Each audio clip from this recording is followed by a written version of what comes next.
Here's a fun project for your helmet class 3D printer, such as the Sovol SV08. Instead of helmets, why not print what's normally inside them? Preserve the looks of family members in 3D. My favorite little nephew and I 3D printed our life-size heads, and I'm here to tell you all about it. From choosing the best scanner for the task, you'll be pleasantly surprised by its price, to preparing and printing the models on the SV08, including all the settings and considerations involved. I'm Gergo from Gergo Print 3D. On this channel, we explore exciting projects with 3D printers and DIY tools, sharing tips, tricks, and creative ideas to help you make the most out of your gear. All videos include chapters and multilingual subtitles to make learning easier for everyone. If you're passionate about 3D printing and love hands-on projects, make sure to check out our past videos and subscribe for more. I've always been sentimental, striving to capture and relive special moments through various media, be it a family Christmas video from 30 years ago or a 3D printed keepsake. For example, I used a 360 camera and VR technology to create a virtual experience of a dinner with my late grandma 10 years ago, allowing us to revisit that moment as if we were there. With 3D printing, I hope to create similar lasting memories for future generations. So, we'll need a 3D scanner and a helmet class 3D printer, which you might already have. For this project, any of Sovol's 300 by 300 machines, the SV06 Plus, 7 Plus, T300 are sufficient, but the Sovol SV08 with its 350mm3 build volume, speed and capabilities stands out as the best choice. In true Gergo Print 3D fashion, I make mistakes so you don't have to. I will show you all stumbling points and the settings that eventually overcame them to produce these mind-blowingly cool prints. As for the 3D scanner, this was not my first attempt. Years ago, I tried scanning family members with my Galaxy Note 10 Plus, which I specifically chose for its unique time-of-flight 3D camera. Unfortunately, the scans weren't as good as I had hoped, and scanning with my phone has always been a nightmare. With the help of Geekbuying.com, I finally set out to find a better yet affordable alternative among the many options available. For me, the key criteria were the ability to scan faces and full stature. I needed a scanner capable of capturing both detailed facial features and entire body scans. Solid PC software. The scanner is needed to come with reliable software that the company is committed to improve over time. Third, wireless connectivity to avoid the hassle of tangled cables and ensure the seamless scanning process. Fast wireless connectivity was essential. Although Geekbuying.com did not explicitly cap my budget, I was excited to find that one of the more affordable options, the Creality Ferret Pro, ticked all these boxes and much more. Please note though that for the essential wireless option, I do recommend getting this Pro variant that we are unboxing with my little nephew here. Besides the convenient carrying case, box in a box, the wireless transmitter, or bridge as Creality calls it, and its power bank handle are the components which make this the Pro kit. Even though the wireless option has no drawbacks in my opinion, the Pro variant fortunately includes the 2-meter long USB cable as well, which we ended up actually using since my powerful desktop computer did not have the necessary Wi-Fi 6 capability. Assembly was a breeze for these LEGO Technic enthusiasts. Attach the phone mount and the wireless bridge, place the foldable tripod at the bottom, and secure the camera with the adjustable mount on the top. Admittedly, it looks and feels like a proper lightsaber, though with different powers. We tested scanning this little Poseidon statuette using a lazy Susan. It was an instant success and a huge confidence boost. You can see we just kept the scanner in 3 different levels while spinning the platform a full 360 degrees for each position. Scanning itself took less than 2 minutes. The automatic options in the program make mesh creation extremely easy. On my 64GB 12th Gen Core i7 computer with a 6GB NVIDIA GTX 1660 Ti video card, processing took about 3 minutes. We even played around with some of the editing options, selecting and removing unwanted artifacts. This app is very intuitive to use. We haven't reprinted the statuette, but you can tell it looks identical to the original, both with and without the texture map. We did try the phone app on my 5-year-old Galaxy Note 10 Plus. Cable connection via the USB dongle did not hold the signal. It was more reliable over Wi-Fi. The phone needs to connect to the Wi-Fi network of the wireless bridge called Ferret, but my phone turned out to be way too slow for the task. Besides, the phone app is much more bare bones than the PC software. If you have a more recent phone, you might have better luck, but I strongly recommend using the PC instead. So, back to the PC, we jumped right into scanning ourselves, or rather each other. We did not yet understand the difference between the various scanning modes like face versus body or texture versus geometry, and you can see without a proper Wi-Fi 6 adapter, we are still tethered to a USB 3 port in the back of my PC, which means more restrictive movement for the scanner, even over the relatively long 2-meter cable and 1-meter extender. If the scanner cannot move, we had to, so we sat on this lazy Susan and spun each other. I will tell you about the proper way to scan in a second, but these life-size head prints all come from these very first scans we did within the first hour after unboxing. My little nephew's golden hair is ideal for scanning. The Ferret Pro had much more trouble with my thinning, dark, curly hair. That's why I ended up wearing my favorite hat and no eyeglasses while scanning. The scans are dimensionally accurate to a fraction of a millimeter, making it possible to easily print these life-size statues of ourselves. We will cover the steps involving the complete exporting, slicing, and printing process, but first, let me give you a little guide on scanning faces and even full body with the Creality Ferret Pro, as I learned in the past days. For scanning larger items and people, a wireless connection is highly recommended. Even if your computer has good Wi-Fi 6, you'll need a second adapter to stay connected to the internet while scanning. It's not strictly necessary, but it's more convenient than switching between the Ferret network and your internet. I recommend something like the ComFast CF972AX Wi-Fi 6 adapter from Geekbuying.com, or a cheaper option from AliExpress like this $12 TP-Link Nano 5 GHz adapter. I'll link good alternatives in the video description. When scanning over Wi-Fi, you only need the grip, which is the power source. Connect the wireless bridge and the scanner on its mount. Use the short USB A to C cables to connect the grip to the bridge and the bridge to the scanner. Press the only button once to turn the scanner on, press it twice to turn it off. The Ferret network takes about 30-40 seconds to appear, then we can connect our computer to it. The Creality Ferret Pro can scan small, medium, and large objects. The scan window size changes with your selection. A larger window means faster, easier scanning, but with less detail. For people choosing face, we'll use the medium size with a 25 centimeter window. For a full body, it uses the large mode with a 50 centimeter window. They suggest holding the scanner vertically. I show the scanning process soon, but let's look at the rest of the options first. For scanning people, geometry mode works better.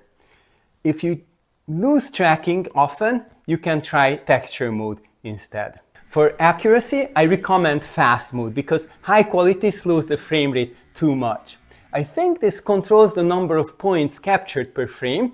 For people, it's better to move the scanner instead of the person, so for turntable, we choose no. Unless you need a texture map, which isn't used for 3D printing, you don't need much lighting. The scanner has its own infrared light source. Prepare the subject by removing glasses, earrings, and thin protruding items. Curly, dark hair is tricky. A hat or wetting the hair can help.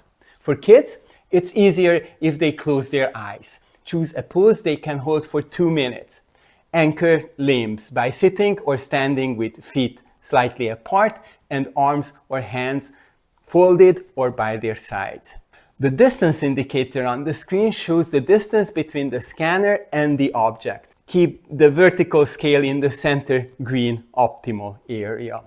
Always start with the face, as it's the hardest to keep still. Point the scanner and click Start on the screen to begin collecting data. Though you can pause, I always do it in one go for people to avoid ghosting. Scan the face quickly from all angles, including over the head and under the chin. Then move on to the sides and back of the head. To avoid ghosting, don't scan the face again. Point the scanner away from the face, especially from the eyes. Once done with the face, tell the person they can blink again. Don't forget to scan the top of the head, ideally from both sides and from the back. The point cloud turns red when you lose tracking. Simply return to a previous position to pick up and continue, maybe a bit slower. You can stop here if you are only scanning the head of somebody. You can perform several scans within a single project without waiting to process between scans. Adjust scan modes for each scan as needed. This is useful for capturing different parts of an object or person separately.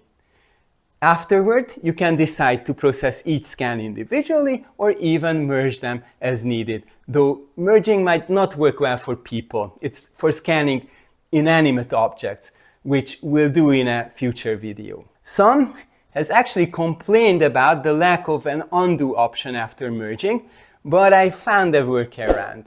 Be sure to subscribe if you're interested. Rotate the scanner 90 degrees to cover more area vertically, and this way speed up the scan. Again, start on the face and head, then move down in a spiral. Once at the feet, angle the scanner up to scan the inside of the legs and undersides of the arms. Again, avoid the head which may have moved. You can use one-click processing for each scan or go step by step through optimization, mesh, and colors. I'm not experienced enough yet to suggest settings better than the defaults. After scanning, you can clean up the point cloud to remove small mistakes. This can be done either before or after the mesh is created, improving the final model's quality. Sometimes adding colors will improve the scan's appearance on the screen. Sometimes they will ruin it. Just export the mesh as an STL for printing, or select the OBJ format if texture map is needed. I will now show you how I sliced and printed these models. For more insights and the rest of my thoughts about the Creality Ferret Pro, check the last chapter and don't forget to like and subscribe the video. The exported STL is ready for the slicer, just drag and drop it in. If you opted to close the model in the Creality scan program, you might still need to auto-fix any non-watertight issues. This is now directly available in Orca 2.1. Maintain high resolution if your computer can handle it. If you simplify, the high setting is a good balance between detail and processing speed. You might want to cut the model to create a flat surface at the bottom, unless you have other mounting plans. I oriented the model on the back of the hat to optimize the print of the hat's shield and minimize support contact points on the face. I initially wanted to use variable layer height available in the top toolbar, but it's not compatible with tree supports, which are our best option otherwise. they can reach points without disabling the option from build plate only. I removed some unnecessary supports with the support painter and increased the top Z distance to help with support removal after the print. I chose a 0.15mm layer height as a good compromise for quality and speed. For more details, see my earlier video on filament tuning and settings for large prints, where I discuss common pitfalls and solutions. Here, I'll focus on what I did differently for these prints. Unlike the large auto part from that video, this model didn't require extraordinary strength. Remarkably, I printed these entire heads with less than half a spool of PLA for each. And it proved sturdy enough, even surviving an unintended test when my dummy model fell over, but luckily it did not break. So, how did I achieve this strength and low filament use? Well, of course, I used lightning infill set to 25%. You need at least 3 walls though, and more importantly, 5 top and 5 bottom layers to cover weakly supported areas and overhanging top sections. Despite all these measures, I ran into issues. About 10 hours into printing, a layer shift occurred when the nozzle most likely bumped into a word part of the print. The bump was so loud, it woke me up in the middle of the night, and I had to stop the print immediately. But I was too sleepy to record this event. For the second attempt, I lowered the nozzle temperature from 220°C to 215 to reduce curling, and increased the Z-hop distance from 0.2mm to 0.3, and enabled the quality options, avoid crossing walls, this is very important, and reverse on odd, but only internal perimeters to keep the outside as consistent and smooth as possible. Here you can see all the settings I modified from my defaults. These adjustments resulted in a successful and beautiful print in 18 hours. I used the same settings for my nephew's model, but there was another failure there. Early in the print, the SV08 stopped with an error related to stepper Z1, the motor for the back right of the gantry. I realized it probably overheated due to the increased Z-hop distance and the summer heat in my studio room. Fortunately, after rebooting, the printer worked again. My quick and dirty fix was to aim a desk fan at the bottom of the printer and tape a sheet of paper to block airflow that might cool and dislodge the bottom layers. Printing human heads in this orientation is fun. The face appears last, and it's fascinating to see how the lightning infills prepared to support the top indentations for the eyes and mouth.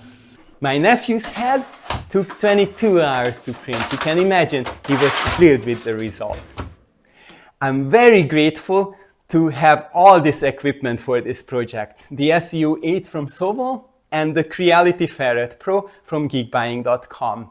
So here are my first impressions of the 3D scanner. It works well, and it is intuitive enough that we were able to use it right away. I love its versatility, capable of scanning objects from very small to very large. We demonstrated personal scanning here, but you can also expect to see me use the scanner in the future for more technical projects. I believe the unique wireless connectivity is an essential feature. After using this, I would not recommend a wired-only 3D scanner. The Creality scan software performs well, and as far as I could test, it is free of bugs and feels feature complete for beginners like we are. Of course, you will need a powerful computer with the necessary Wi-Fi 6 connectivity, but a USB adapter is easy enough to add. I would not recommend any 3D scanner without a good PC though. The phone app feels lacking even with a more capable phone. Overall, I strongly recommend for any 3D printing enthusiast to add the Creality Ferret Pro to their toolset. This 3D scanner offers far more than the technical demos of just a few years ago. It now delivers consistent real-world benefits with instant success. And the fact that you can get it for less than 300 euros on geekbuying.com is simply astounding. Just follow the link in the description below and apply the coupon code Creality102 or others from the description. Shipping is quick and included in this price. I also appreciate that Geekbuying.com accepts PayPal in any currency, making it easy to access funds without conversion or transfer fees. I recently had the opportunity to test customer service for another product I received from Geekbuying.com. I'm pleased to report that GD Tech honored the warranty and sent me replacement parts for the Q1 Pro.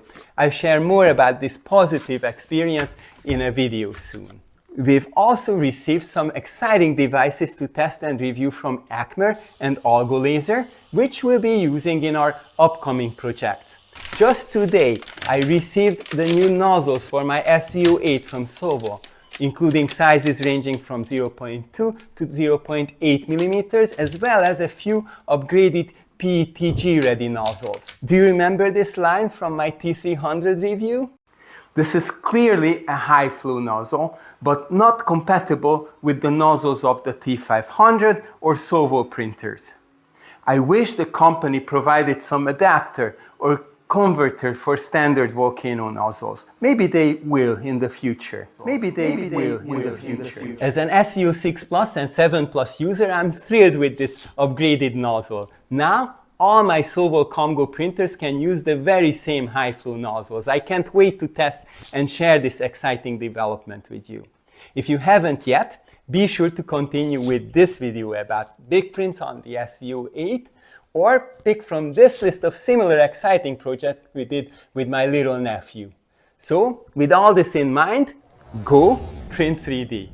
Thank you for watching another Gergo Print 3D video all the way to the end. You made our day.